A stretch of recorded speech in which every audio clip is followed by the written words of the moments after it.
Hey everybody, it's Daphne with Laura Entertainment. We are sitting down with Trevor Sherwood. How are you doing, Trevor? I'm doing great, Daphne. Thank you for asking. How are you today? Well, a little bit about what just happened anyway. Exhausted other than that, constantly working, so you never know, I hear you. It's been a hectic day by week. day thing. So, interviews with soldiers. Tell me about your time. What did you do in the armed forces? So I spent 4 years in the Army. The first three were with regular active duty Army, and that included one tour to Iraq during Operation Iraqi Freedom 2.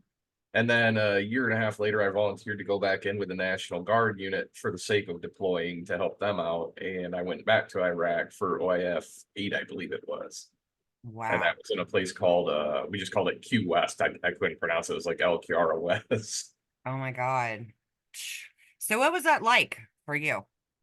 I mean, the first time it was eye-opening. It was definitely a new experience. I was like a 22-year-old kid, 21, I think, when I went, and was still kind of getting used to life. Never really left home, and now here I am on another continent, in the desert, and I grew up, in Michigan, so I was used to all the cold winters, and I was like, oh, thought I knew what cold was. Got stationed in Germany, discovered what cold was, and then I went from there to Iraq, where I discovered what heat was. And Wow. it was uh, Yeah, it was I an heard interesting Germany thing. gets cold. Oh yeah, yeah, it's beautiful in the summer, but the winter it's brutal. Wow.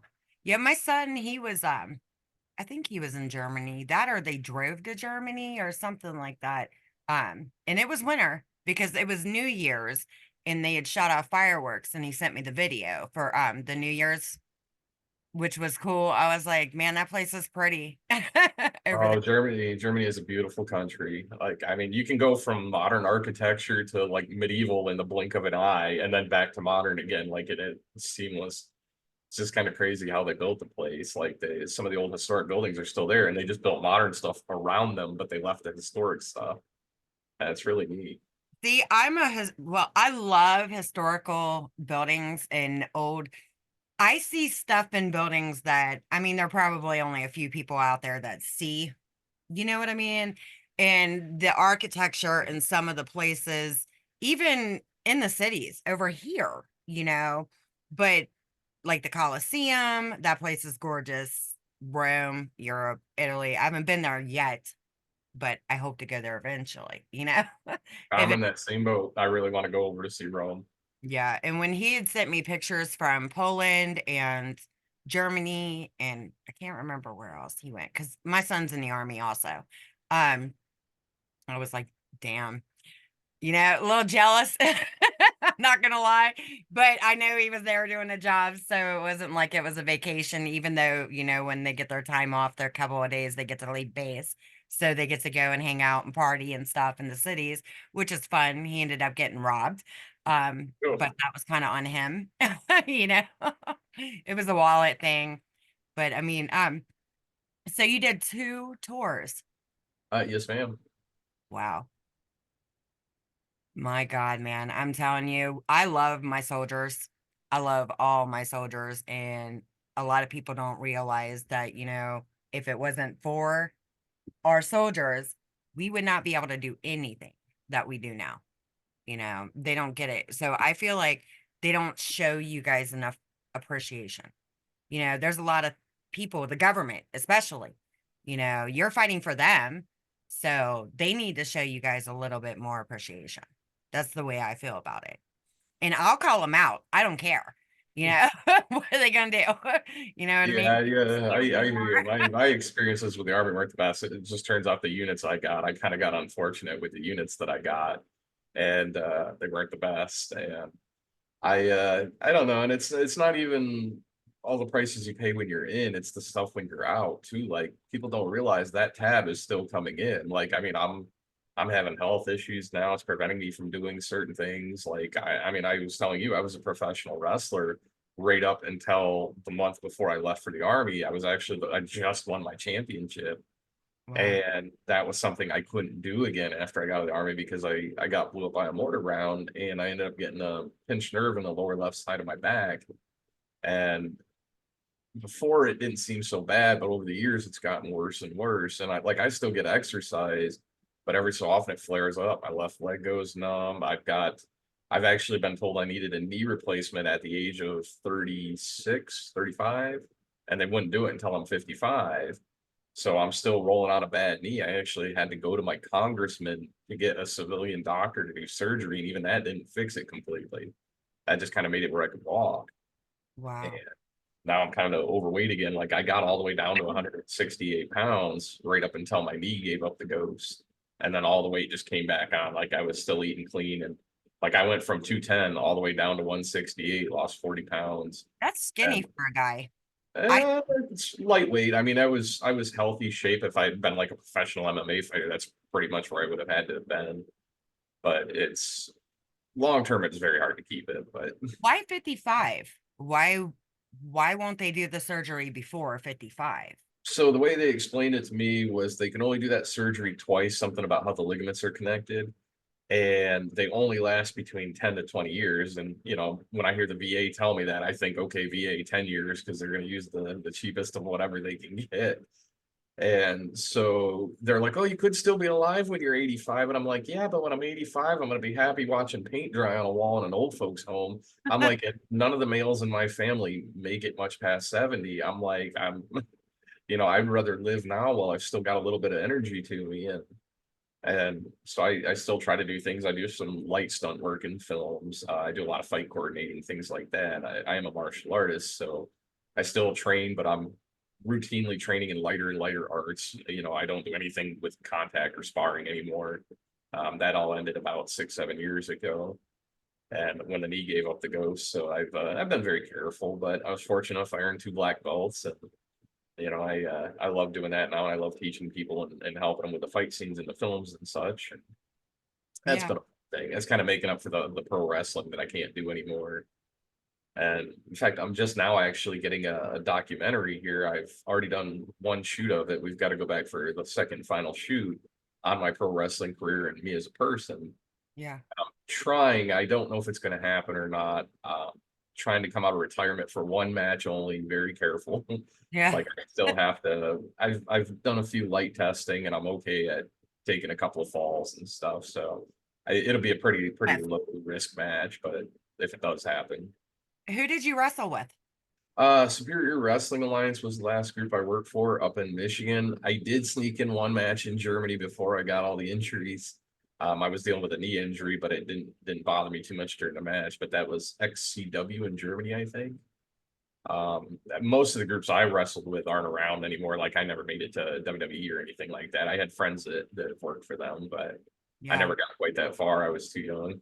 I wrestled. Oh my God. No, I did not. I managed a wrestler, Kenny Hendricks from the WWF. I remember Kenny Hendricks. Yeah.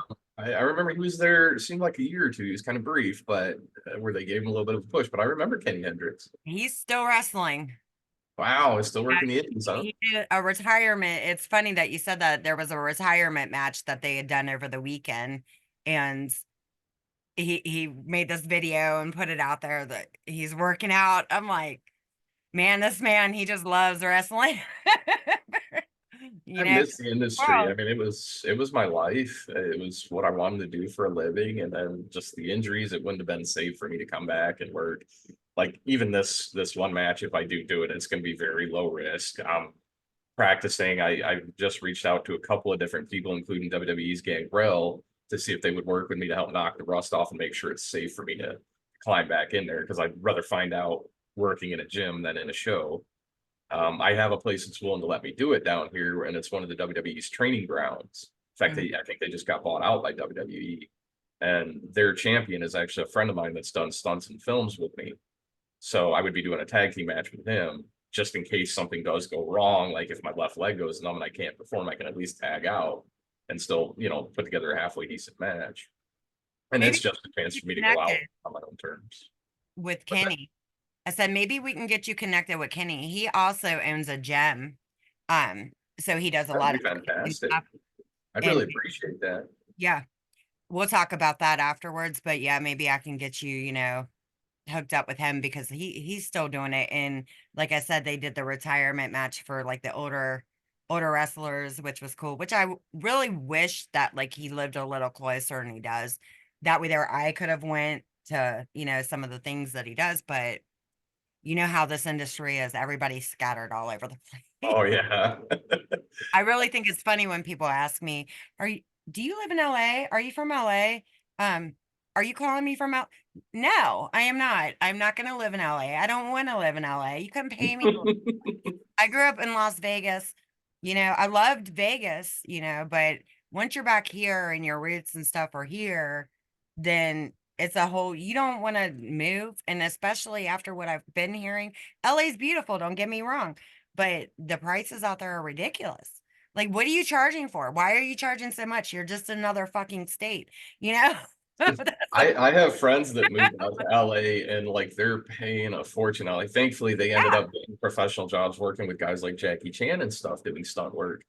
yeah. And it's nuts. But even Bridget Baby Doll Riley is a good friend of mine. She's down here in Naples.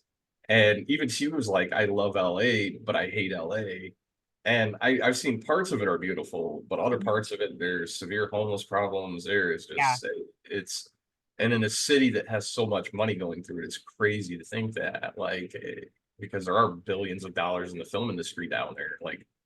And I've got friends now that are debating about it. They finally ended up moving to Atlanta because it's like new LA, but it doesn't have all the issues with the high cost, and there's still plenty of work there, and they're yeah. really loving it in Atlanta. So that's I, kind of the new hot ticket now. 1 second. Alexa, turn off notifications. Sorry. That's okay. I have so much stuff that I do that it got to the point where, getting an intern is kind of hard. So it's just like the only intern I have is Alexa, and it pops off at the weirdest times. I Like, my buddy Dave, who served with me in my first year, he rents a room from me here, and he installed one of those Alexa speakers in the kitchen, and I'm so used to not having any of that around the house. And like yeah. one day I was out there and I turned on the sink and I started washing, all of a sudden music just started playing, and I'm looking around, I'm like, what the hell is that? I Nick didn't know because it was House a is tiny little speaker. haunted. I know I was like freaking out. I was like, Dave, why is my kitchen playing music? And he's like, oh, I put a little speaker over here. Oh my God, that's funny. I mean, if something like that happened to me and I turned on the water and the damn music kicked on and I didn't know about it, I would be thinking, okay, there's ghosts. I'm out. See ya, but I'm not afraid of the paranormal anyway, but still, if it was somebody else. But the Alexa thing, like it took me a while to adjust to using some of the technology, that we have out there.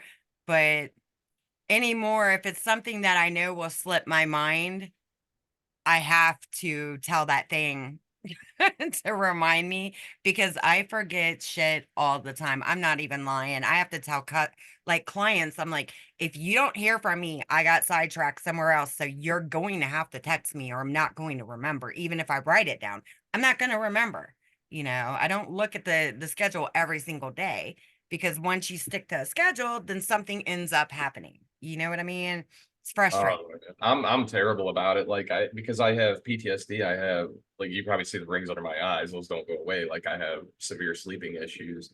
And so between the PTSD, the sleeping issues, and the chronic like low back pain and knee pain, they call it the triple whammy. My memory, my short-term memory is gone. Like I can remember things that happened when I was 5 years old and did a detail, but there's like 6 month period in Iraq that I just don't remember anything. That like I completely blanked out on that whole 6 months. Wow. Uh, and it's getting better. Actually, acting has been helping me with that. Trying to memorize my lines. Like I still struggle with it. I have to use little tricks, but it's it's actually been helping my memory get better, and it's helping me with the writing and things. So I do really like. I'm getting better about it. But I have like all my notepad right over here off to my left, just in case. Like during either one of these interviews or just when I'm working on the computer, if I write everything down and I go through a checklist at the end of the night to make sure I don't forget anything. And even then, I still miss something here and there. See, I wasn't in the military, but I was diagnosed with PTSD from some things that happened years ago. And I think, and then raising kids and stuff, it's just like I don't know if I have the memory portion is like a mom memory. You know what I mean? Where your mom remembers. It's like when she's yelling for the kids and you get the wrong damn names. You know what I'm saying? But I have some Number two, kids. front and center. That's exactly what I tell everybody too. I'm like, I've raised so many kids. I don't even worry about their names anymore. I just gave them all fucking numbers. You know, it is what it is. Number five, you know. I joke with my brother about that because he has like 6 kids, and I'm like, man, I'm like, you're making up for me. I'm like, I'm the only one in my family that doesn't have, kids, and I'm like, it's okay. My brother's got enough for everybody. He's Oh, honey, eight. Not wow, not out of this body. It's a blended family, but eight kids were raised. Not to mention I've raised sibling, brothers, sisters, and stuff like that also. You know, so it's just like there's so freaking many of them. You, wow. So we're um, gonna call you platoon leader. and I tell you what, I run my house like a drill camp. I'm not even gonna lie about that shit. When you're dealing with eight kids, yeah, you've got to be. And people are like, "You're mean." I'm like, "You raised eight kids, and you tell me." To turn out like little freaking assholes, then you tell me, you know what I mean? Hell yeah, I'm gonna put my foot down, put the smack down, you know what I mean? I'm fortunate. Like when I first got back home, my sister had had her first and only child, my niece Haley, and she's a little fiery redhead even when she was a baby, and she's the only one in the family with red hair. It's kind of funny, we make a lot of mailman jokes, but she was adorable. I came home and she was just this tiny little thing. I'd seen her one time right after she was born, right before I left for Iraq, and when I got home, she was I want to say 2, and she knew who I was because of the photo on the wall, but she didn't know me in person. So Yeah, she was kind of shy at first, and we ended up becoming like 2 peas in a pod. And I got to be the funkle, the fun uncle with all the. I got to have all the fun with none of the responsibility, and it was great. that's freaking hilarious. You said Funko. I had that conversation. When the hell was it? I can't even remember who I was on the phone with, but we were talking about, uncle names. It was something to do, we got on a subject about race and about, how the government always tries to play the race card. That was the conversation. But like my kids, the way it is my oldest two kids are Hawaiian. My niece she's mixed. My sister-in-law is black. My two grandbabies are Mexican. And I'm like, if somebody ever throw that, because the point of that, is my brother, he used to tell my kids to call him Uncle Chink because he's Asian. He is like his grandmother and his mom are Asian. So, and he goes, I'm like, don't have them call you that. He goes, I'm Asian. I can say whatever the fuck I want. I'm like, people are going to be thinking that we're running some kind of racist camp in here. You know what I mean? I'm like, but race is far from what the hell I am, but we're just going to, it's a joke. So, So it's funny. My Funko. buddy Chris is Chinese, and he does the same stuff like that. Right, Like, you can say whatever the hell you want, but people, they're so off the rails anymore with the jokes, they'd be offended. But I'm just like, look, I have a little bit of everybody in my family. I'm Cherokee and Apache and Italian, and it's just like we don't care because we don't take it like that. It's not like we're saying stuff to be mean about it. That's just the shit that we say. And if you think that way and you look at the family from the way that we talk, then you just need to get the hell away from my family because this is no room for little crybabies, you know? Seriously. oh, I'm bad about it. Like I have that military sense of humor, but I'm like the filming industry, of course, I've had to cut, certain things way back. Like I have to be very careful what we say and do. But like even the one film that Chris came up with it, my Chinese buddy there, he wrote it. He's a martial artist like me, and him are great friends. And he was like, I had this idea. Do you think you could turn it into a movie? And I was like, well, what's the idea? And he walked me through it. And it's about a Chinese man that runs a Chinese food restaurant right next to an animal shelter. Pets go missing. Local redneck, probably played by me, because I'm bald, and I do a southern draw a lot. I And, love it. naturally we blame the Chinese guy, and he ends up being the hero.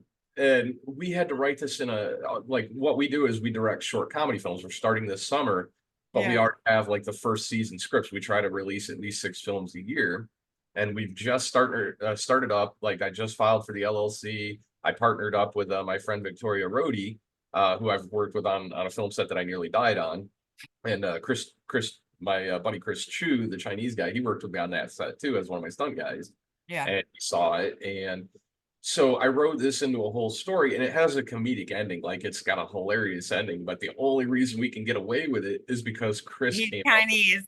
If it. it was And written by a white guy, you know what I mean? They'd be like, "You racist fuck," you know? and we actually we one of the things we do, we like doing a lot of like post credit scenes and like interviews and stuff. We just have fun nonstop. Everything we do is comedy. We do a lot of it for charity. Like that episode is going to be for an animal shelter, to try to raise money for them, and we're actually going to try to feature some of their dogs, some of their smaller dogs in the film to try to help get them adopted and things like that. So we try to do a lot of good with everything we do.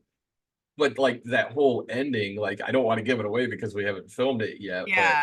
it well, you know what? I'll tell you what. I'll go ahead and let you in on the secret. So everybody's blaming this poor Chinese guy, and he actually ends up finding the dogs. And there's a guy we have that kind of plays our Stanley cameo. He's an older guy, like in his 60s or 70s, and Yeah. he's in every episode in the funniest spot I can put him in. And I've worked because the first 5 films I worked on, he was in. Like everywhere I turn around, there he is. His name's Harvey. And everywhere I turn around, I'm like, Harvey, what are you doing here? You know, and he's like, oh, I'm the villain's driver. And I'm like, you know, because we're all young guys and supposed to look mean and menacing and, you know, henchmen. And I turn around, there's Harvey sitting there. I'm like, Harvey, what are you doing in here? You know? And so he ends up kidnapping these pets to try to make music videos. Oh my It's like, God. and it turns into a whole drawn out thing. And we actually show the video at the end, and we're going to feature our supporters submitted videos of their pets hauling and barking and carry on. And it's going to be a take on we can dance if we want to. And it's going to be like, we can bork if we want to. We can leave our floof behind. And all your friends can all bork. And if they can't bork, well, then they're probably cats. And it's like, and the whole time it's like dogs just howling and carrying on and having a good time. And like they end up throwing them in prison for like life for making this video. And Really? well, that's part of the humor. Like they literally stand up and throw the physical like law book at. Like even the judge throws the book at him literally, and it's Wow. all done comedically. Like this poor guy's the next Hitler, and you know all he wants to do is make. He's just an old guy that wanted to make music videos with dogs, but he puts one little clip of a cat in there, and that's like apparently what does it. And it's just meant to be Oh comedic. my God. There's this kid that cracks me up. He is a comedian. Well, he might not be a kid. And oh my God, I cannot remember this kid's name to save my life. And I watched his comedy video. And he plays, okay, he has a comedy video. I think it's on Paramount. And he sings and he tells the truth. Like the kid is honest, you know? And it's just so funny to watch because he's a younger kid. Well, to me, he's a younger kid, you know, and that generation is so sensitive that they really need to get out of that because they would figure out, I think, that they would enjoy a lot more of life if they would stop worrying about every single thing that comes out of somebody's mouth. You know, you can't do that. You got to have comedy. And just like you said right there with the TV, that thing, that right there is hilarious because everybody they try to, you know, put the Chinese food with the killing of animals and stuff like that. And animals die all the time, period, for food purposes. It's the way we live. We cannot live if we don't have certain things, you know, but that's just funny the way that you've got that set up. And there probably would be people out there saying, oh my God, and then not realize, like me. Okay, take for instance, the Shattered Dreams movie. I am a white woman who wrote a movie, okay, along with another writer about a black male who went to prison for something he did not do. But I also am very good friends with this man, you know? So when they read that or when the script comes out, I don't want to hear, oh, well, there was racist stuff put in the script and this and that. Because you know what I'm going to tell him? Leslie is the one that fucking told me to put him in there. And if you got a problem, take it up with him. You know what I mean? people worry too much about what people say anymore. And it's irritating No, because you don't there's know a the lot of facts, that. you And know? it's unfortunate, like now that I work in the film industry, like we still have to be certain, we don't want to bury our brand before we even get started, but we still have to be careful. So we try to do it in a comedic way. And we actually put a disclaimer at the beginning that, yes, sometimes there's stereotyping or whatever in here. That doesn't represent our views. That's just what we're portraying. We're playing characters and roles. So, like, even at the end of that video, me and Chris are going to sit there doing an interview, and it's going to be done in such a way that it's kind of like, like my manager Victoria there, my partner, she's gonna be like, all right, on camera, she'll be like, tell them why we're here, and we're gonna be like, making films is a lot of fun, and I'm gonna be like, but it's not fun, and Chris is gonna be like, eating your pets, don't eat your pets, and Oh we're my gonna do it like a PSA, but like completely deadpan. And it's hilarious, and we get away with it because if you knew me and Chris, that's just like we have a little bit of a dark sense of humor, yeah. but we play it off and we try to do like that episode is for charity. So like we're trying to do something good. And I have friends that do that raise a ton of money for charity and they Mhm. have some of the darkest, funniest sense of humor ever. Like one of my buddies, he's a YouTuber and he was doing a video and in the game you try to make drugs and if you screw up like the lab blows up and it's done in like such a comedic manner. And the headline was local D-grade YouTuber raises $40,000 cooking meth for kids. And then it was like, and he did. He raised 40 grand. And he's not like one of the big YouTubers. Like he just Yeah. has a channel that I enjoy watching. And he's ex-military also. So he has that same kind of sense of humor. But he raises a ton of money for various charities, just having It- fun playing games and with his dark sense of humor. How many people thought he was cooking meth?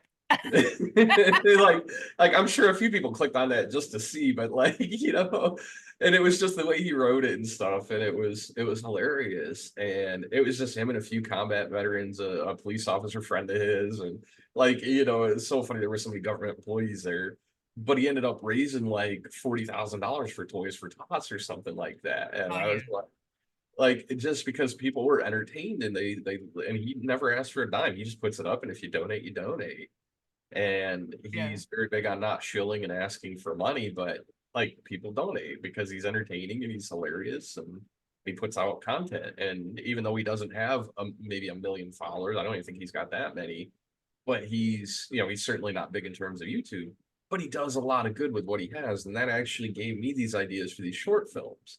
We want everything is comedy based. We want to make people laugh. Like I lost my dad 2 years ago to COVID and it was a really just every way it could have went wrong it did and it was really bad and I was in a really dark place at that point and Mhm. there were certain television shows I watched and certain clips that was the only thing that would make me laugh. It would cheer me up for a minute. I could get away from all that misery, and I realized that there's a lot of people out there that need those laughs that could use that. And so Yeah. we decided we started talking about it, and I just come off of like three bad film experiences in a row, like three movies where the sets were like they were just bad. I didn't want to be there anymore.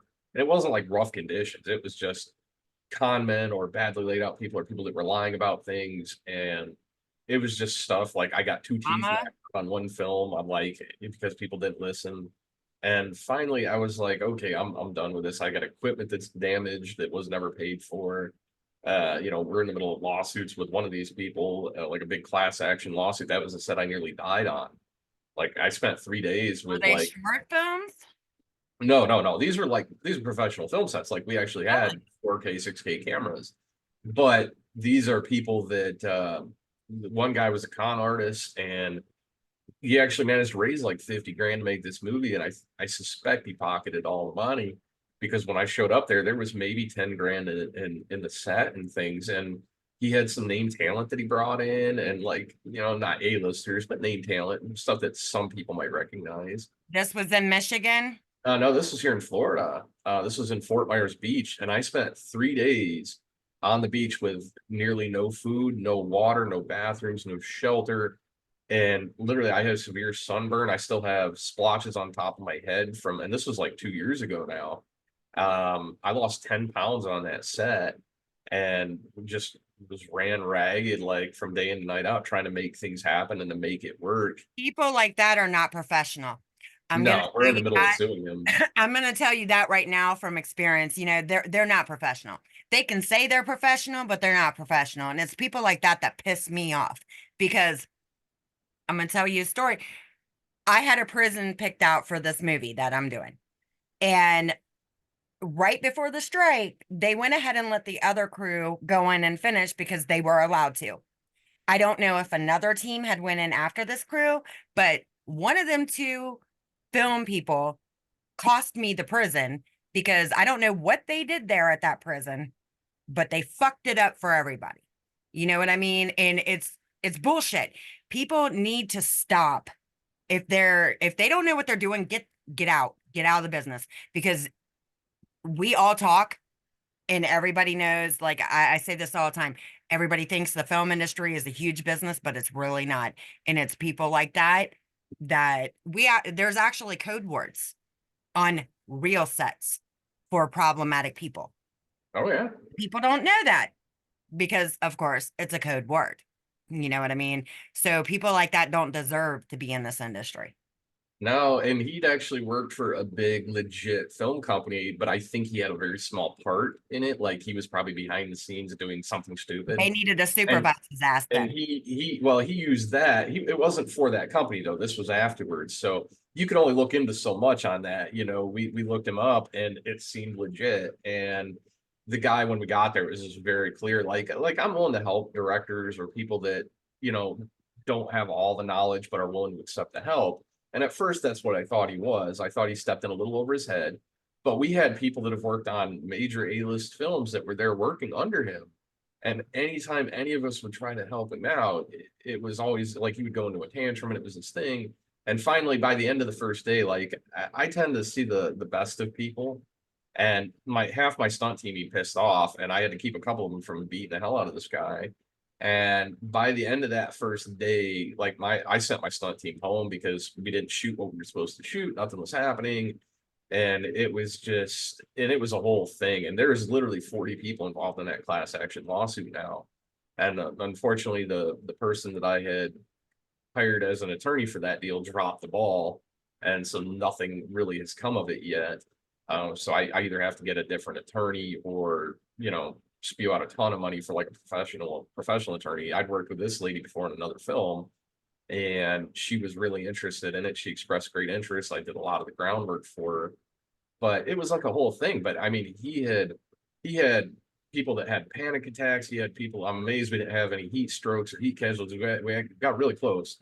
People almost got electrocuted. Like it was just dangerous every step of the way, and it was a thing. But yeah, he put us in a bad spot for this industry. In fact, the next film I ended up doing was a spoof making fun of that film set. And I actually, even though that didn't end up coming out how I'd hoped it would, and I have my doubts about the integrity of the guy that was in charge of that, it was still kind of fun. And like I had fun. I played myself in a movie for once. It was interesting. And I was still doing fight scenes and things for that. And we came up with some of the funniest stuff. Like we gave this guy comedy gold. And the final product was he shot it in monochrome. It was supposed to be through the eyes of a mosquito, which was I thought he was going to have like a bubble on the outside, like a little disoriented bubble around the outside of the film, but you'd still be able to see the film. The whole thing was in monochrome. You couldn't even tell what was happening. Like I was there filming it and I was watching it and I was like, what am I watching? And it came out so bad. It was like, oh man, and we put so much effort into that. And we had so many funny scenes that would have been great there, and it just didn't come out. I'll give you some tips when we go off camera about how you can find out if somebody's legit or not. I appreciate that. I, I'll I'll fill you in because there are ways. There are ways. A lot of people do not realize that, but there are ways that you can find out the truth. You know what I mean about the people, the company, and but I won't go into that right now. But I mean, it sounds like that whoever that was, do us all a favor and get the fuck out of our industry. Oh, please. he's been pretty much blacklisted. I have a friend that's on the SAG board and they're aware of it. He's tried to finish that film by casting in Atlanta, Florida, New York, LA, and nobody will work with him. Do you blame Um, him? no, God, not at all. I wouldn't either. Like word got out because he But had actors fuck, from and if he had A-listers on that set, then you bet your ass that those A-listers went back and said something to the Screen Actors Guild. believe it or not, those name talent guys, like I wouldn't call them A-listers, but they were name talent. He managed to sweet talk them into a large percentage if the film comes out, but that film's never going to see the light of day. There's so many lawsuits that would come out for errors and omissions and things like that that film will never see the light of day. So I tried talking to those people to get them involved because they should have been the ones leading it. They had the most invested in it. And I even talked to the producers. I was like, look, this guy took your money, $50,000 and never gave you a product. And it wasn't even like anything that was outside of his control. It was all stuff that could have been within his control. And it was just the guy wasn't who he wanted everybody to think he was. Like he talked a big game. He was a con artist. And, I'm pretty sure a lot of that money got pocketed. Like just Oh yeah. I've executive produced a film and we spent a good chunk of money. Like this wasn't a $2,000-3,000 indie film. And it's actually going to be released on Amazon Prime here in a couple of months. And so we hit distribution, we did all that. We won tons of awards internationally. So like I have some idea of what that kind of film set should look like.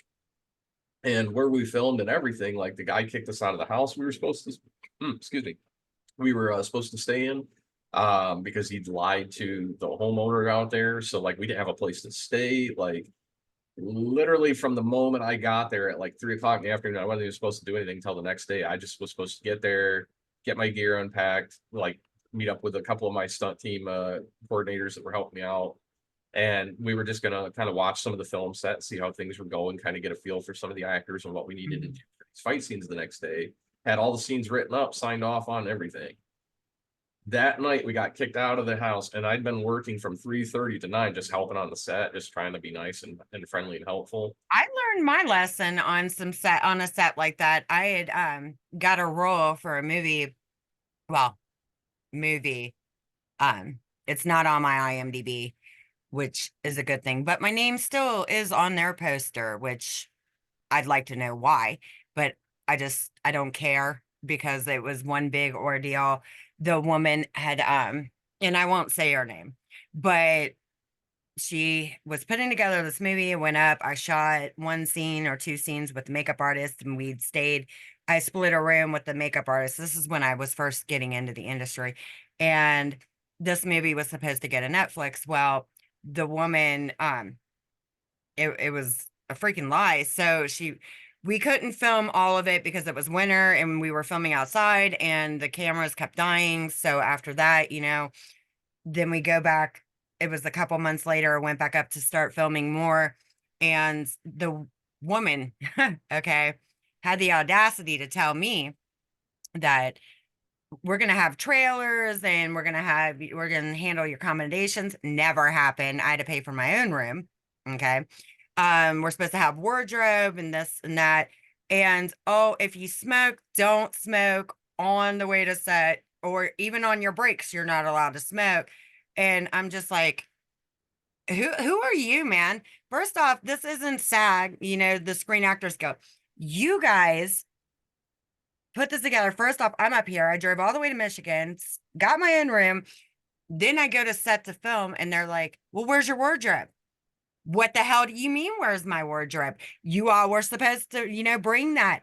So I told him, I was like, I don't have the wardrobe, whatever. I'm not going to film. And they're not going to tell me if I can and cannot smoke because I do smoke. You know what I mean? I'm trying to quit, but I still smoke. I'm not going to have somebody tell me what I can and can't do on my breaks. You know what I mean? So I went back to the set and I called a buddy of mine that I work with. And I was like, I'm going to walk away from this film. And that was as soon as I got back. I was already thinking about it the night before. I was like, I'm going to walk away from this because shit just ain't adding up. She was putting out merchandise to do with the movie first. Why are you putting out merchandise? That makes no sense. You're not even doing anything you're doing with for the movie with the money anyway. So you're just putting shit out to say that you have it. You know what I mean? And when I had called my buddy, he was like, "Yeah, you need to walk." I was like, "Yeah, I almost packed up the night before I even went to set that day because I just knew, like right here, you know what I mean? I knew. And what kills me is my name's still on that poster, and my name better come off that poster if this movie ever does get released, you know? But people want to lie about shit and they don't do what they're supposed to be doing with the funding. And if they did what they were supposed to be doing with the funding, the set that that you're on or you were on, that could have been ran a whole hell of a lot differently because then you would have had happy people there on the set. You would have had people wanting to do their jobs, people wanting to come up to show up for your ass. You know what I mean? Instead of screwing those people in the end. And that's exactly what had happened to me. But I was smart enough to leave because I already knew my ass was leaving. I didn't like it from day one when I got down there. I just had this weird ass feeling that it was wrong. And I was right because that movie's never seen the light of day. Yeah, and thankfully, a lot of those don't. The Oh. funniest thing, like that's part of the other reason I wanted to do these short films. Like we're gonna do it like a troupe, like the Super Troopers guys, the Broken Lizard troupe. Hmm. Same group of people. They'll bring somebody in here or there as needed, but it's mostly the same group of people. And I know they say don't work with your friends, but literally, I'm working with friends that I've met on film sets, guys that I know have no ego, that are good to be around, that are dependable workers, but they still kind of like to laugh and joke. And those are the only people we're bringing in on these. We've got interest from a couple of A-listers, and they're very selective A-listers, people that are notoriously nice folks, that are easy to work with, that are approachable, that are open to certain ideas, and they're good folks. And like those are the only people we're going to be bringing in on these. And the reason we did that is originally it started as just one episode, a Christmas special that I wanted to do, and I told a couple of guys, my casting crew on my set, and these guys busted up laughing, and they volunteered right then and there to go work on that set just because they wanted to be a part of it. Yeah. And I started coming up with like all these odd ideas with my weird sense of humor. I have like 45 scripts, I think, like that are in various stages of completion. Like I've already got 7 or 8 of them done, which is enough for our first season. And I'll probably, when I get an extra week here where I'm not doing anything, sit down and start writing up more. But we've got people volunteering to come on board. They don't care if they're paid or not. Like, of course, we're going to try to pay people like as soon as we can. The first one we're probably going to do pretty on the low budget, but after that, we're hoping to, after the first season, we want to switch over to like Patreon, and we're only going to charge like $1, $2 for an entry level thing to get access to the film because we want everybody to be able to afford it. Yeah. And we think we can bring in enough quantity of people if we can build our audience fast enough that these things will start funding themselves and we can start bringing in a little name talent here or there. Like, I don't want to overshadow the local guys. We want to work with them. We want everything to grow. We want it to be synergistic for everybody involved. We want everybody on that set, from any sponsors that we may get, any investors, to everything from our production assistant. We want everybody to leave there with a smile on their face, like that was a ton of fun. Yeah. Like, want to go back and work. We want no stress. Of course, you're always going to have little technical stuff and little issues are going to pop up that you just can't, you have to work when they Take happen. care of your crew, man. I mean, the reason why I think I fell in love because when I had got into the industry, well, the movie I did, it was a big movie. It was the first one I had done. And Donnie Brooke, Tim Sutton. Okay, the first night didn't go so well. The night that I was there, it was pouring down rain. Nothing really got done. Everything got soaked. All the mud and everything out there in the fields. Oh my God, it was horrible. I'm just glad I didn't ride my motorcycle because really they wanted bikes out there, and I was gonna take my motorcycle out there. Um, and we were in the cold for 3 nights. I mean, I was out there, shorts, tank top, all of that. And Tim that night, that's what I remember is Tim, and he directed it. For people who don't know who Tim Sutton is, he's the one who directed The Dark Knight, okay? The one that Heath Ledger was in. And he come into the room, and I was an extra, and he was like, "Hi, you guys, I'm Tim. Thank you all for being here. And are you all ready to make the best fucking movie ever?" And I'm just like, damn, dude, I love his energy. You know what I'm saying? Like, he is fucking awesome. And it didn't even dawn on me about him being the director for the The Dark Knight. And I'm just like, man, okay. So we go out and we're filled. I've got these boots on, right, and these shorts, and stinking in the freaking mud. You know what I mean? Like I'm talking about sinking in the mud. It was horrible, but it was so much fun. I did not give a shit because I'm one of them girls where I am down for whatever. You know what I mean? I just don't care. So we go and he playing Metallica. You know, they had the speaker system set up in the cage fight where they did the cage fight at the end of the Donnybrook. So they're playing Metallica, they're jamming. I'm like, hell yeah, and then we go into the other night where they're doing the national anthem, and I was actually asked to sing that anthem because they got wind that I have sang with people, which they approached me and I was just like, okay, how's it gonna go down? And I just I've got my thing with the military where I thought the way it was saying, I love, the movie, but the way that they wanted me to sing it, I just did not feel right myself about singing it that way. So I kind of declined singing the anthem in that movie. But you got to be energetic. You got to have a fun energy when you're filming. And people like that, they ruin not Tim. I'm talking about the people that you were with. They ruin it. Like him, look at the picture he did, The Dark Knight. People are going to know that forever, you Oh know? yeah, And I really wish a lot more people knew about the Donnybrook movie. And because I've seen reviews and stuff like that because I peeped it all out. But you've got to have that kind of energy because if you go in, you're going to push everybody away. You know what I'm saying? And it's just going to be a shitty situation or a shitty deal for everybody if you don't know how to handle the people that you work with. You know, absolutely. and people they don't get it. But I think him and his energy and then the fun that we had, even though I was freezing my ass off, and the people I met, because you know how when you're an extra, you're in the holding areas and whatever, and you're meeting people and networking, and you also don't know who you're working with because there can be people that you're thinking are an extra and they're like way at the top, way at the top.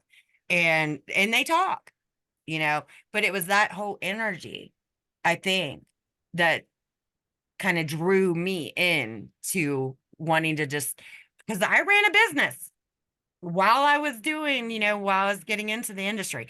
I halted that whole business that I ran for 13 years to jump for full force into this one. You know what I mean? So if you don't have a fun energy and you're not a real person, not human like, you know what I mean, but real, then, you know, it's just not going to be much fun, you Well, the know? thing is, you can have fun in just about any, even bad situations, if you're with the right people. Yeah. Motivation is key. That's where I met my current business partner, Victoria. We both had terrible experiences on that film in different ways, and she ended up staying for the full week. Like I was only supposed to be there one day, and ended up being there for 3. Hmm. And it was like a whole mess. And I should have listened to a friend. A friend warned me to walk away from that film, but I'd already given my word. And I'm a soldier. I mean, veteran. My word is everything to me. Once I've given somebody my word, I will suck it up and see it through to the end, if at all possible. But I'm getting to the point now where certain times you just have to walk away. And that's the thing. And like I had other people there that were relying on me. If it was just me, I would have walked away right at the beginning, Yeah. after things started going south. But because I had my entire stunt team there, and as long as any one of those guys was there, I needed to be there. So he managed to sucker 2 of my guys, even talk to them without asking me, to stay for another day and promised he would shoot them first thing in the morning, which never happened. We ended up kidnapping one of his camera guys and went up the road and shot the fight scene ourselves just so it'd That's be a done over. metaphor. He didn't really mean he kidnapping people. No, no. We just grabbed one of his camera guys. We're like, hey, we need to borrow you for a minute. Come with us. And, we kind of like, we sort of guerrilla warfare filmed that one, but it was funny. We grabbed and his one of the stunt people there. She would actually work for like Super Troopers, one of the Super Troopers films. I think the second one. He's fucking hilarious. And oh, she's a trip, and she actually lives right up the road here from me. I never knew she literally lives like the next little town over, and so we're still good friends. So I made a lot of really good friends. In Yeah. fact, one of the guys I met on that set that worked as my stunt team ended up helping me rehab my knee because I could only do so much through the VA. I don't have any external insurance or anything, so I'm stuck with the VA, and they weren't doing anything. And this guy, he was a martial artist too, so me and him hit it off, and like my whole team, they all love each other. Like my stunt team, they were all great folks. And he got me down into this little gym because he lives right up the road. And I started going in there and he had me doing these knees over toes. And I'd tried them before, never really had luck. He did a modified version of it, and I started getting strength back in my legs where I can crouch a little bit, I can do things. And he did something the VA didn't even do. Yeah. Like all the physical therapy I went through, none of it fixed anything, and he helped me. And so now those guys are working with me on these upcoming films. Like wherever I've got a good place for these guys where they fit, we bring them in, and it's a ton of fun. But we assembled kind of a team based off of even just these bad movies, the three bad ones that we had. I've still met somebody on each one of those times that I would love to work with in the future, that are very talented in one area or another, that we're happy to bring in, or that, they fit the role perfectly. And I'm blessed that, like, between Chris and Rachel, two of my assistant, fight coordinators, everybody loves those guys. They're like, anybody that meets them positively loves them. And so it works out really well. We have such a wonderful team that everybody gets along and everybody is easy to work with and works together and listens. And I think if we can translate it, to our own films, we're going to be having a great time. We're going Yeah. to be making people laugh while we do it. We're going to be raising money for charities. The first one is supposed to shoot this summer. We're still getting the groundwork laid on the business a little bit, business cards, channels, things like that. Then we have to go have a meeting with the location that we want to shoot at. And if they're good, then it's just waiting to get my crew assembled here this summer, and we'll release it. It's a Valentine's Day special. It's called Cupid's Chokehold. The tagline is "Love Hurts," and it's hilarious. And we're involving Benji Neptune, who is a professional wrestling champion down here at the WWE, which is he's the one I'll probably be working with on my match. He's going to be one of the leads in there. My friend Rachel, who's a black belt in Brazilian Jiu Jitsu, she's going to be one of the leads. We're doing that kind of as a gift to her and her daughter. Rachel has some terminal health issues. So she wanted something to be able to leave her daughter. So we're going to make her the star of that one. And it's right up her alley. She's perfect for it. Yeah. So we're Wow. gonna we're gonna try to raise awareness for her terminal disease while we're at it, because it's one that I hadn't even heard of. Like even right now, I couldn't rattle off the name of it. I have it written down, but she doesn't have a lot of time left. So we want to shoot that our first one for her, Yeah. and we'll make sure she gets a copy of it even before we release it. Public. We're gonna hold off till Valentine's Day as a Yeah. scheduling thing, but we want to help everybody involved, and we want everybody to have a great time. And I don't see any reason why we can't. I've worked on sets that were unnecessarily stressful for no reason. Like it's one thing we all get. Sometimes you're out in the hot summer, you're in 100-degree air, you're sweating your butt off, you're getting eaten alive by mosquitoes. Like I'm okay with that stuff. Like if there's a way we can prevent it, great. But if not, we'll suck it up and do it if that's what we need to do. A But lot if of you're just people are creating, afraid to walk away from certain situations in movies. And I think what it is they're afraid when they know something's not right. They're afraid that if they walk away from that movie or that short film or a potential small series or whatever, that it's going to ruin their career. And 9 times out of 10, it will not, because if something feels off or things aren't ran a certain way and you're smart and you know that they're not doing what they need to do, then go with your gut. If something feels not right to you, then please go with your gut because it's telling you to do that for a specific reason, you know. And I just people they need to stop being so afraid. I mean, sometimes things do happen, but if you feel like it's off when you're first starting your project, then go with your gut. Please. I mean, I did. You wish you would have, but now that person's ending up being sued, you know what I mean? And you've got your other series that you're coming out with, and all of these people, or some of these people, were on that same set with you, you know. And you just, if it feels off, go. do the right thing, leave, because you know already something's going to happen. It's not going to ruin your career. People do understand that there are people out there that don't really know what they're doing, you know, or Yeah.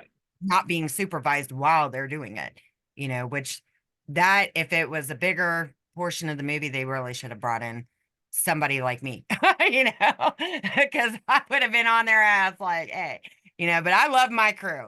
So everybody I have involved with me and everybody that I'm met with, talking to as far, they're my peeps. That's just the way it is. And yeah, the film industry is a little clicky. It is. Okay. But that's only because when you're used to working with people and you know that they're going to work and that they're going to go hard for you and they're going to do what they need to do and they've got their awesome ass visions, then you want to work with them same people, and you're kind of reluctant to let outsiders come in and mess up that potential, click that you got going on. But it's not because we don't want to let outsiders into our group. It's because we're so used to talking and the stuff that we're doing, you know what I mean? And because you've got your click, and that's just, it's not, we're not trying to do that, but we have to have those people that we know we can rely on, that we know we can count on. Just like when I've booked some of these segments and you all seen that I put up on Facebook, don't stand me up when I put you on a segment, because it's like standing somebody up on a date. And believe me, I'm that woman to where you're not getting another shot with me. I ain't ever been stood up. Sorry for those that have, but if that ever would have happened to me, they ain't getting no second shot. That's it. It's done. I think what tends to happen, and like I can speak to this early on, like my very first film was a no budget zombie series. Like I was going to show up, rattle off. I was just happy that I had a couple of lines. Like, and it was a friend that had been in the acting industry for a while is the one that helped teach me how to submit and how to get those roles and how to get my foot in the door. And like I have a friend who's worked with major A-list stars, worked with Nicolas Cage, whatnot, and he's one of my martial arts teachers and he's my mentor. And even he never really taught me how to get my foot in the door. Yeah. Like maybe he didn't know himself, maybe he got in a specific way or just based, I mean, the man had such physical talent. I'm sure people were beating down his door. For me, it was different. So like, but my other buddy taught me, and I went, and it wasn't, I wouldn't say it was a bad experience. It was an okay experience. I liked working for the director. I still work for him to this day. He's a very sweet man. Um, the quality of the work wasn't quite there, but it was still a fun learning experience. And it was my first set. I didn't care. I was just happy that I had lines. And what I learned was when I got there, I did better than probably like, and this was like an honest assessment. I showed a few friends the clips and stuff, and they said about the same thing without me saying a word. They're like, yeah, you did better than all but maybe a couple of the people. And I was like, considering that was my first day on set, I was thrilled with that. I was like, hey, great, I'm not the worst one here. I didn't booger up my lines, but maybe once, I'm like, okay, I'm good. And I learned how a set works and I had fun. And I went on to do the next one and the next one. And then as I started getting in the bad ones, now I'm not afraid to walk away. I'll try to work for everybody at least once, unless there's something like I'll deal with certain amounts of discomfort. I mean, we all will.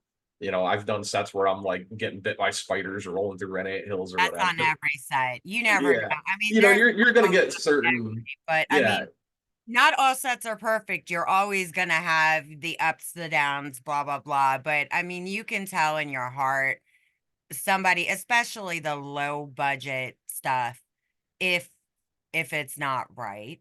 You can. And I mean, another thing I always push is training, acting. If you're new, you want to get your foot in the door, take some classes, because if you're taking classes with the person who's teaching acting, obviously they know how to get your foot in that door. Listen, because they can help you, period. That's just the way it is. And that's with any job. You want to make it there, you've got to train. That would be like going to McDonald's and getting a job and just passing out cheeseburgers, but not knowing how to make them. You know yeah. what I mean? You've got to have that training.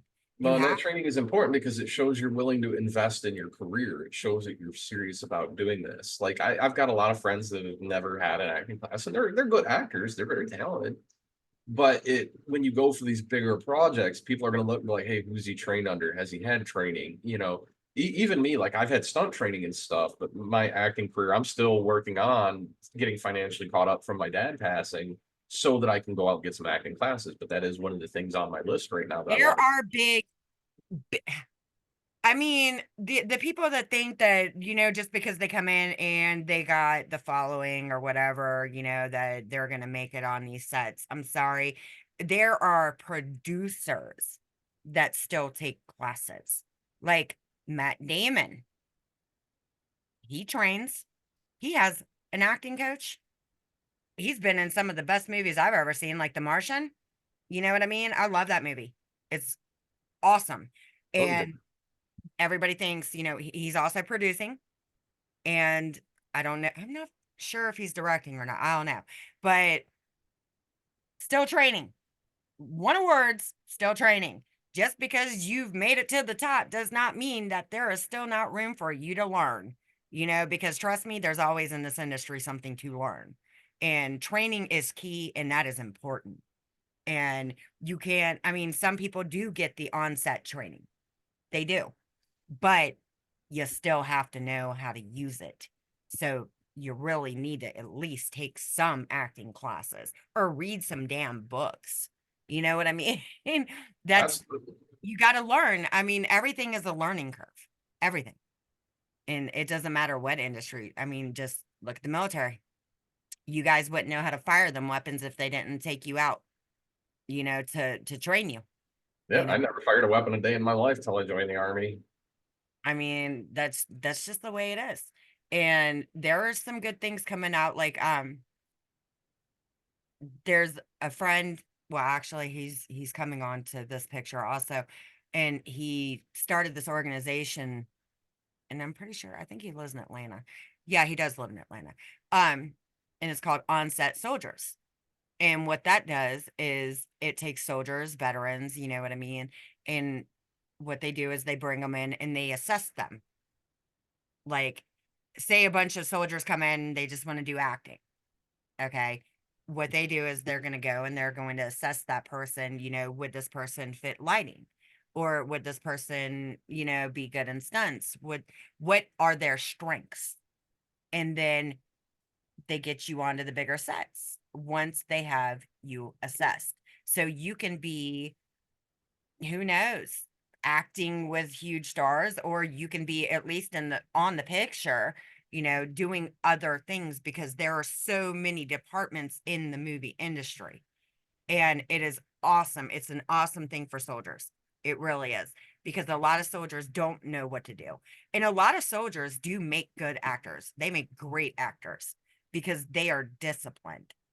They're not the, oh, feel sorry for me type person, or the, oh, I just don't get it type person, because they have the discipline and the training to where they are smart enough, you know, to do what they need to do the damn job.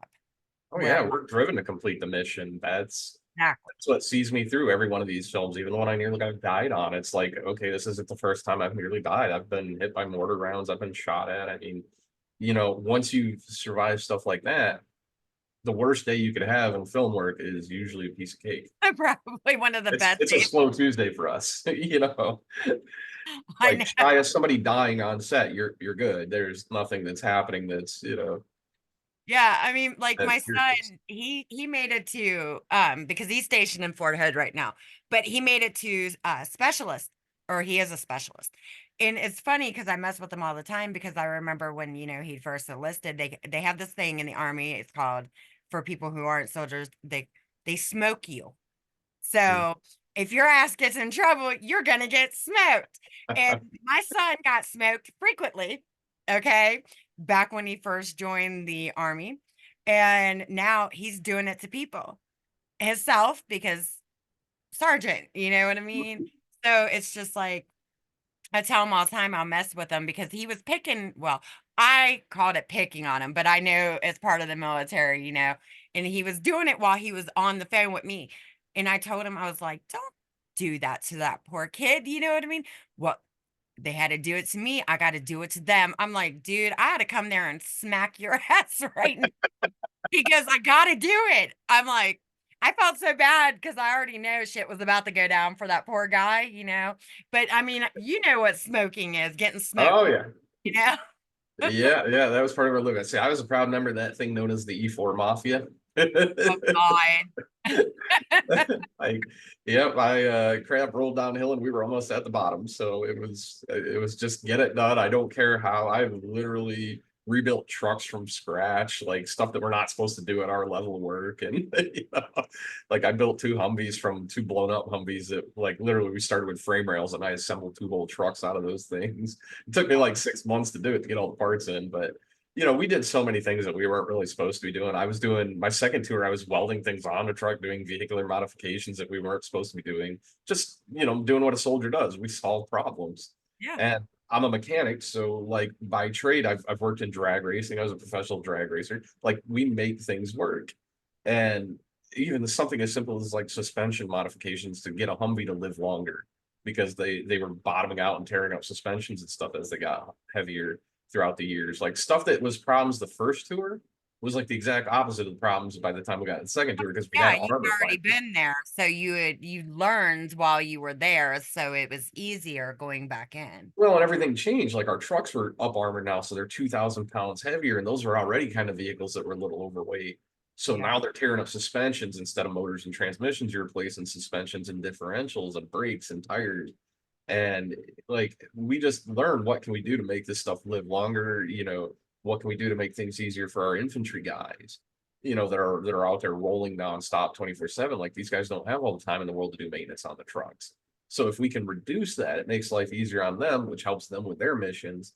And it just gets everything going, makes everything so much better. Yeah. So we did a lot of it. We're not supposed to do that stuff. Let Like me ask you a question. This is something I've asked my son, but he lives off in his own world. So, okay, you went from army, and you're gonna know what I'm talking about, to reserve. Okay, National Guard, yeah. yeah. And the word pogue. So a pogue is somebody that never leaves the base. Basically, the other nickname for it is like, or a pogue. I'm sorry, pogue is somebody that is anything other than infantry. I was thinking fob, fobbit. Well, they only say that to the people who are basically reserve or National Guard, or you know what I So they mean? call them nasty girls. There's a bunch of, because of the 1 weekend a month, 2 weeks a year. And I mean, I even razzed them a little bit for it when I was there. Like one of my sergeants got into it with me and he was like, man, I outrank you. And I was like, yeah, but I have more time active duty than you. I was like, I have 4 years of active duty. You've got, let me see, 1 weekend a month too. And I'm like sitting here doing the math in front of him. And he just kind of stared at me. And it was only because I knew him and we were good enough friends so I could get away with it. But It happened to you though once you joined the National Guard, or oh, a few people would look at me and be like, yeah. "Oh, look, it's a nasty girl," and I'd be like, "Dude, I did more time in active duty than you have." I like because I didn't realize I come from active army. I did notice there was a big difference in the military bearing, and Mhm. that took me 2 or 3 months to get used to. And in fact, I mean, it was so funny when I went back in the second time, they hadn't come out with the new ACUs yet, the gray uniforms. We were still in desert tans, and they were just starting to develop ACUs when I got out in 2006. So I had my old desert tan uniform because that was the last thing I was issued. And we were going back to Iraq. I didn't even know the ACUs had become a thing. So I'm walking around the only guy on base in desert combat uniform. Everybody else is like, I stood out like a sore thumb. And I've never been to this training place before. So I had no idea where I'm going. There's no maps. I'm trying to find a building number out. You just see me wandering aimlessly back and forth. And somebody be like, Sherwood. And I didn't know hardly any of the people yet because it takes me a while to get to remember everybody. And I'd be like, yeah. And they'd be like, what building are you looking for? 115. We're yelling back and forth across like half this base. And he's like, two buildings over to your left. Thank you. And it was only because I stood out. And then, but we'd mess with people. We'd get guys come up like, why are you wearing desert combat uniforms? I'm like, where the hell did they find you? I feel like this is the last uniform I was issued. And this one colonel, he's like, where'd they find you? And I was like, oh, I got left in Iraq. And he's like, what? And he was like, how long are you there? I was like, let's see, I went in 05. And this was like 2008, and he was like, you got left there for 4 years? I just mess with people. And it was like the first tour, we were stationed in Tikrit, and we get rocket attacked twice a night, every night. Yeah. So I couldn't sleep because I had severe issues. I was already developing PTSD, and I couldn't sleep at night. They couldn't give me medication for it. So I literally slept like 2 hours every other night on average. And Wow. I did that for a year straight. And by the time I was done, my brain was so cooked. I was so unfun. Like I could just barely do my job. I would sit down, lay out my tools on a Humvee because once you've done the job, there's four different types of brackets. Once you know which one you're working on, you know exactly what you need to take off, exactly what size everything is because you do it over and over again, repetition. So I would lay my tools out on this collar or the roof of the Humvee, close my eyes, and I would work on that truck for 4 or 5 hours with my eyes shut. And one time a colonel came in and thought I was sleeping, and he went over to yell at me, but I was like literally taking bolts off and taking parts off and swapping them out. And he's like, "Is he fixing trucks in his sleep?" So I'd fake snore, and like let my head dip a little. And like I mess with these people because what else you get? Like I don't know. I was just so cooked from the sun that, and the lack of Ain't sleep. driving that damn truck. And well, he asked me, he goes, "How many of his trucks come back for re-repairs?" And they're like, "None. He's never had one come back for a repair." Because I was a mechanic before I went in the army. This is what I've been doing since I was 15. Yeah. So I'd already had like 5, 6 years of experience at that point. So I was already ahead of most of the folks in the army. And in even army training, it's not like real mechanic training. It's just enough for you to be able to slam parts, do what you need to do. And You get don't out. have to diagnose anything. They just tell you, "Hey, change the transmission." You're not sitting there trying to figure it out. Like I routinely got into arguments with a guy that was in charge of that stuff, and I diagnosed stuff more properly than he did. But they don't want to hear it. They're a sergeant. They're just telling you what to do. So you change the part, and sure enough, it doesn't fix the issue. And you're like, "All right, I'm gonna go change the part that I wanted to change," and sure enough, it fixes the issue. And it was routine, but I enjoyed messing with those folks like quite a bit. Like, Funny as hell, man. Oh my God. just the army humor. I know. I've heard so much of it. Okay, so I'm gonna have you stay on. I'm going to definitely say thank you for your service, and we are gonna tell everybody thank you for watching and see you soon. Thank you. Take it easy.